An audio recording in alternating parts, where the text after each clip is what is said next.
CBC News has learned 13 inmates died in provincial custody since 2004. The province says it will be more transparent. On Humidex, today's level 1 heat alert is extended into tomorrow. Condemned apartments. Dozens of St. John tenants are told to pack up and get out while their landlords file for bankruptcy. This is CBC New Brunswick News.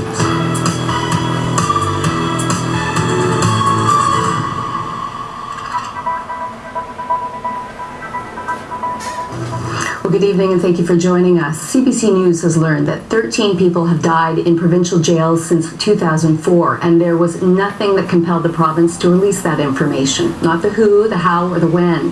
But as CBC was preparing to release its report, the Department of Public Safety announced a policy change.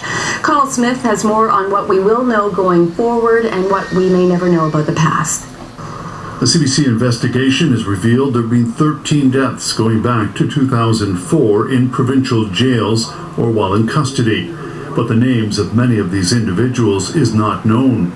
In fact, we don't even know where or when they died. Following a right to information request, the Department of Public Safety turned over documents on a handful of the deaths. Even so, large sections are missing, and much of those pages we did receive is blacked out. Not good enough, says the province's Ombudsman, Charles Murray. But too often, I feel, privacy is used as a way of us giving ourselves excuses for not getting into and openly discussing these matters. Murray says it's time for a lot more transparency in these cases. In fact, he'd like to see an automatic public review following every death. I think we just need to be honest about what's occurred. What's happening now is that those deaths are taking place in silence, and they're becoming forgotten deaths. And we're, as a society, not, I think, having our consciences pricked to the degree they should be by these deaths. The department says it is bound by privacy legislation that protects the health records of inmates, even in death. Only in 4 of the cases have names and details come out, and that was the result of formal coroner's inquests. But in June, the province opened the door just a little.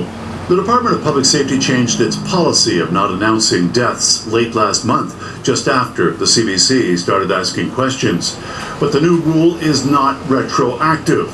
Those missing names from the last decade will remain a mystery if the province has any say in the matter. In an effort to put names to the dead, the CBC pored over clippings and obituaries going back more than a decade. We also tracked down family members. The result? The identities of 7 of the 13 people.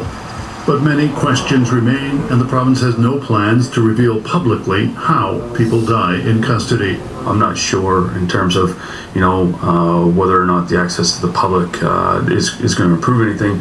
Mike Davidson is national rep for CUPE, the union representing 500 correctional officers in New Brunswick. He's not convinced public reviews are the way to go.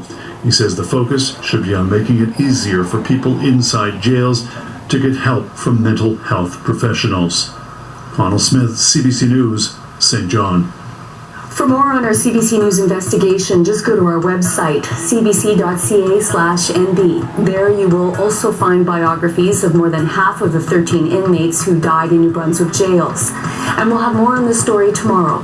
We'll hear from 2 families whose loved ones committed suicide while in custody at the St. John Regional Correctional Centre. That's part 2 of our investigation, and here's a preview.